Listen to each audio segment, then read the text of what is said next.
Hello friends, स्वागत है आप सभी का आपके अपने यूट्यूब चैनल हिंदी पॉइंट में, जिसमें कि मैं आपके लिए लेके आई हूँ अप्रैल में होने वाले टीजीटी और पीजीटी के एग्जाम का पूरा सिलेबस, जिसमें मैं एक वीडियो डाल भी चुकी हूँ काव्य शास्त्र और आज दूसरी वीडियो डाल रही हूँ जिसमें आज का टॉपिक है काव्य के भेद। फ्रेंड्स, टीजीटी या पीजीटी का पूरा सिलेबस आपके लिए डालूंगी और अगर आप एग्जाम दे रहे हैं तो चैनल को लाइक कर लें, सब्सक्राइब कर लें और बेल आइकन को तो जरूर प्रेस कर लें। तो चलिए फ्रेंड्स, शुरू करते हैं काव्य के भेद। काव्य के भेदों को भी समझेंगे, पहले थोड़ा सा जान लेते हैं काव्य के बारे में। काव्य एक पद्यात्मक एवं छंदबद्ध रचना को हम कहते हैं। इसमें चिंतन की अपेक्षा भावनाओं की प्रधानता रहती है और साहित्य का जो मुख्य काम है वो आनंद की प्राप्ति करवाना है, आनंद का हमें अनुभव कराना है।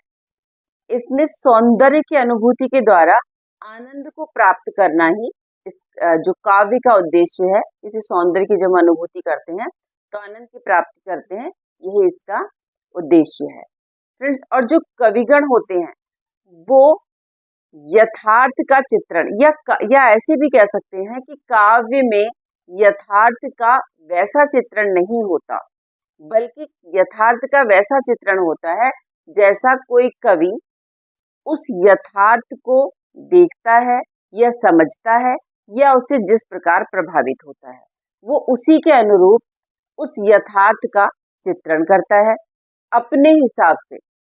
और अपने इस जो जिस चीज से वो प्रभावित हुआ, इस प्रभाव को दिखाने के लिए वो अतिशयोक्ति का भी प्रयोग करता है। और अतिशयोक्ति ये दोष ना होकर के अलंकार बन जाती है। तो काव्य आपने समझा कि काव्य जिसमें कि हम आनंद की अनुभूति जिसमें हम प्राप्त करते हैं। तो चलिए देखते हैं काव्य के भेदों को बिना देर किए हुए कि काव्य के भेद क्या क्या हैं। उसके लिए मैंने बोर्ड पे पूरा चार्ट बना दिया है, उसको एक एक करके आपको मैं एक्सप्लेन करूंगी। देखिए, यहाँ हेडिंग मैंने लिखा है काव्य के भेद कौन कौन से हैं। सबसे पहले देखिए, मैंने यहाँ लिखा है कि काव्य के मुख्यतः दो भेद हैं। पहला है स्वरूप के आधार पे भेद और दूसरा है शैली के आधार पे भेद। तो पहले हम समझेंगे स्वरूप के आधार पर। तो स्वरूप के आधार पे इसके दो भाग हैं। पहला है श्रव्य काव्य और दूसरा है दृश्य काव्य। तो चलिए पहले जानते हैं श्रव्य काव्य किसे कहते हैं। यहाँ मैंने लिखा है श्रव्य काव्य। श्रव्य काव्य जिसको कि हम पढ़कर या सुन करके जिसका हम रसास्वादन करते हैं या जिसका हम अनुभव करते हैं केवल कानों से सुनकर और पढ़ करके, तो वो श्रव्य काव्य होता है। इसके जो मेन उदाहरण है मैंने यहाँ लिखे हैं रामायण और महाभारत। इसके बहुत अधिक जो है उत्तम उदाहरण हो सकते हैं। दूसरा है दृश्य काव्य। दृश्य काव्य को हम बाद में समझेंगे, पहले यहाँ मैंने लिखा है श्रव्य काव्य। तो श्रव्य काव्य के जो आगे भाग है पहले उनको हम समझ लेंगे। तो श्रव्य काव्य को आपने समझा। अब श्रव्य काव्य के आगे दो भाग और हो गए हैं। पहला है प्रबंध काव्य। तो प्रबंध काव्य क्या होता है? प्रबंध काव्य काव्य में जब कोई कथा या घटना आदि से अंत तक क्रमबद्ध तरीके से चलती रहती है और यह क्रम बीच में कहीं भी नहीं टूटता, बल्कि कुछ और गौण कहानियां या जो कथाएं जो हैं वो बीच में आकर के सहायक ही बनती हैं, तो उसे हम प्रबंध काव्य कहते हैं, जैसे मैंने यहाँ पे लिखा है। और इसका एक बहुत अच्छा उदाहरण है रामचरितमानस। तो प्रबंध काव्य का आपने समझा कि जिसमें कोई घटना या कोई कहानी आदि से लेकर अंत तक क्रमबद्ध तरीके से चले और ये क्रम कहीं टूटे नहीं, बल्कि अन्य सहायक जो कथाएं हैं, गौण कथाएं आकर के इसमें सहायक का काम करती हैं, तो वो प्रबंध काव्य होता है। दूसरा है इसमें प्रबंध काव्य की, इसमें फिर दो भाग हो गए हैं। कौन कौन से भाग हो गए हैं? ये मुक्तक काव्य भी हम बाद में देखेंगे, क्योंकि मैंने दृश्य काव्य भी छोड़ दिया था, तो मुक्तक काव्य को बाद में देखेंगे। अभी हम देख लेंगे प्रबंध काव्य के फिर दो भाग हो गए हैं। पहला भाग है महाकाव्य। चलिए देखते हैं महाकाव्य क्या है। महाकाव्य में किसी महान कार्य या घटना का वर्णन करने वाली जो काव्य रचना है उसे महाकाव्य कहते हैं। इसे सर्गबंध भी कहते हैं। महाकाव्य में मतलब ज्यादातर प्रेम, युद्ध और दृश्य का विस्तृत वर्णन होता है। और महाकाव्य में जो रसों का यूज होता है वो रस होते हैं श्रृंगार रस, शांत रस और वीर रस। इनका प्रायः ज्यादा यूज होता है और कभी कभी इन तीनों में से किसी एक रस की प्रधानता रहती है। और इसमें छंदों का प्रयोग भी होता है। और इसके उदाहरण मैंने बोर्ड पे भी लिखे हैं, आप देख भी लीजिए।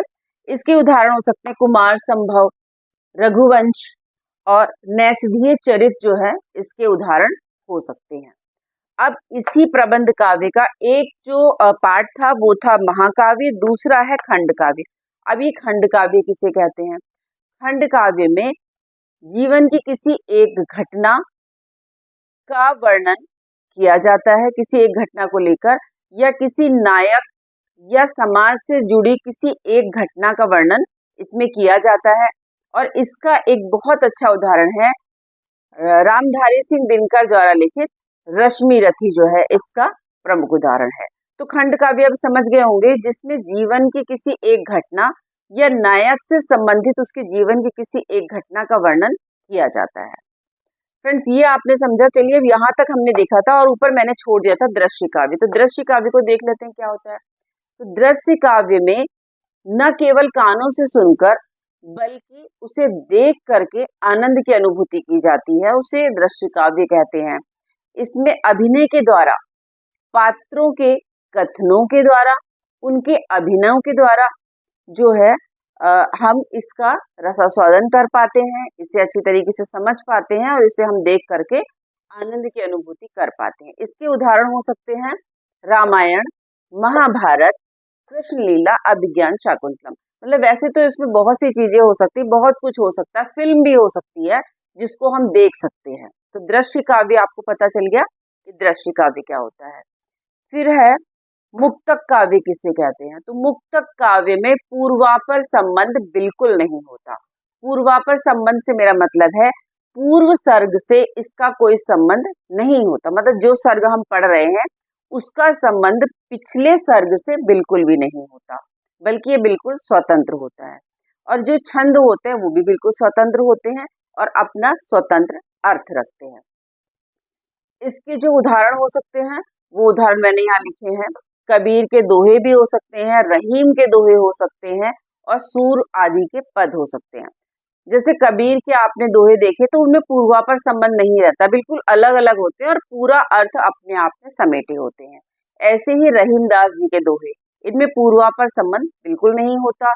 हर दोहे का अपना अलग अर्थ होता है, स्वतंत्र होता है और वो अर्थ उस दोहे में ही समाहित होता है। आगे वाले दोहे के लिए उसमें कुछ भी नहीं छूटता। तो चलिए अब देखेंगे हम जो है मुक्तक काव्य हमने देख लिया। तो ये वाला जो पार्ट था स्वरूप के आधार पे ये हमारा क्लियर हो गया। अब हम देखेंगे शैली के आधार पर जो इसके भेद है वो कौन कौन से हैं। पहला है पद्य काव्य। तो पद्य काव्य क्या होता है? पद्य काव्य पद्यात्मक छंदबद्ध जो रचनाएं होती हैं वो पद्य काव्य कहलाती हैं। और ये काव्य का ही एक विधा है या काव्य की एक विधा हम कह सकते हैं इसको, पद्य काव्य को। और पद्य काव्य में किसी कहानी या भावनाओं की जो है भावनाओं को काव्य के रूप में दिखाया जाता है, कविता के रूप में दिखाया जाता है। और पद्य काव्य में जो गेयता की बहुत ज्यादा प्रधानता रहती है, गेयात्मकता इसमें ज्यादा रहती है, मतलब गाया ही जाता है इसमें, चाहे वो किसी भी तरीके की बात हो, चाहे कहानी है या फिर कहानी के अलावा कोई भावनाएं हैं, भावनाओं की बात है, उसको गेयात्मकता के द्वारा, गेयता के द्वारा दिखाया जाता है, वो पद्य काव्य कहलाते हैं। और ये काव्य की ही एक विधा है। और इसके उदाहरण हो सकते हैं पद्य काव्य के भजन, कविता, दोहा। इनको देखो, भजन भी गाए ही जाते हैं, गयात्मकता होती है, दोहों में भी होती है और कविता में भी होती है, गयात्मकता इसमें प्रधानता होती है, गयात्मकता की। फिर है गद्य काव्य। अब गद्य काव्य क्या है? गद्य काव्य पद्य में न लिख करके गद्य में लिखा जाता है और ये गद्य काव्य एक आधुनिक विधा है काव्य की, आधुनिक विधा है। इसमें गद्य को, जो कविता को है, गद्य रूप में लिखा जाता है, पद्य रूप में बिल्कुल भी नहीं लिखा जाता। और गद्य काव्य में जो वाक्य होते हैं वो बहुत छोटे छोटे होते हैं, बड़े बड़े वाक्यों का इसमें प्रयोग नहीं होता। और गद्य काव्य में व्याकरण की अपेक्षा प्रवाह की ओर ज्यादा ध्यान दिया जाता है। और इसमें उदाहरण हो सकते हैं हरिवंश राय बच्चन की कई रचनाएं, जैसा कि मैंने यहाँ लिखा भी है, और अटल बिहारी वाजपेयी जी की कई रचनाएं इसका उदाहरण हो सकती है गद्य काव्य की। अगर आप इन्हें देखें, इन रचनाओं को पढ़े, हरिवंश राय बच्चन की रचनाओं को या अटल बिहारी वाजपेयी जी की रचनाओं को, तो आप पाएंगे कि उसमें जो रचनाएं हैं वो पद्य की अपेक्षा गद्य में लिखी गई हैं। देखिए, अब है चंपू काव्य। अब ये चंपू काव्य किसे कहते हैं? चंपू काव्य गद्य और पद्य का मिश्रित रूप है। और चंपू काव्य दृश्य काव्य का ही, श्रव्य काव्य का ही एक रूप है, एक प्रकार है श्रव्य काव्य का। और चंपू काव्य में गद्य काव्य जो होता है, गद्य काव्य में कहानी और निबंध, आत्मकथा आदि हमें देखने को मिलते हैं। वहीं इसमें पद्य में दोहा, कविता इत्यादि हमें देखने को मिलते हैं। और इसके उदाहरण में जैसे मैंने लिखा है, एक तो नल चंपू, मदालसा चंपू और यशोधरा आदि इसमें शामिल हैं। तो फिर से जाना आपने कि काव्य के जो भेद हैं वो कितने हैं, किस किस तरीके से उनकी क्या परिभाषाएं हैं, क्या उन्हें कहते हैं, ये मैंने आपको समझाया। अब आने वाले टीजीटी की परीक्षा में चाहे प्रश्न किसी भी तरीके से आ जाए, महाकाव्य के बारे में आ जाए या किसी के बारे में आ जाए, महाकाव्य के जो उदाहरण है, कौन कौन से उदाहरण हो सकते हैं, 4 ऑप्शन दे देंगे, आपको टिक करने होगा तो आप उसे टिक कर सकते हैं। या जैसे कि मैंने यहाँ इसमें लिखा है श्रव्य काव्य है, मतलब इनके जो भेद भी मैंने लिखे हैं, 2 भेदों के आधार पर लिखे हैं। प्रबंध काव्य के उदाहरण क्या हो सकते हैं, मुक्तक काव्य के उदाहरण क्या हो सकते हैं, या महाकाव्य, खंड काव्य, इन सब के बारे में। और जैसे शैली के आधार पे मैंने पद्य काव्य, गद्य काव्य और चंपू काव्य लिखा, तो इनके बारे में भी जरूर ही प्रश्न आएगा। ऐसा नहीं है कि सिलेबस दिया है तो इससे प्रश्न नहीं आएगा, जरूर आएगा। फ्रेंड्स, आप लोग इसका स्क्रीनशॉट जरूर लीजिएगा, क्योंकि स्क्रीनशॉट लेकर के आपके पास ये लिखित रूप में आ जाएगा, और जब भी आप चाहेंगे इस पूरे चार्ट को एक साथ उठा करके आप देख सकते हैं। आई होप कि आपने स्क्रीनशॉट ले लिया होगा। तो फ्रेंड्स, आज के वीडियो में आपने क्या सीखा, क्या आपको हेल्प मिली, भी कमेंट सेक्शन में जाकर के जरूर बताइएगा। और इसको एक नहीं, 2-2, 3-3 बार आप देखिएगा, तो निश्चित ही आप जो है टीजीटी की परीक्षा में अच्छे अंक लेकर के उत्तीर्ण होंगे।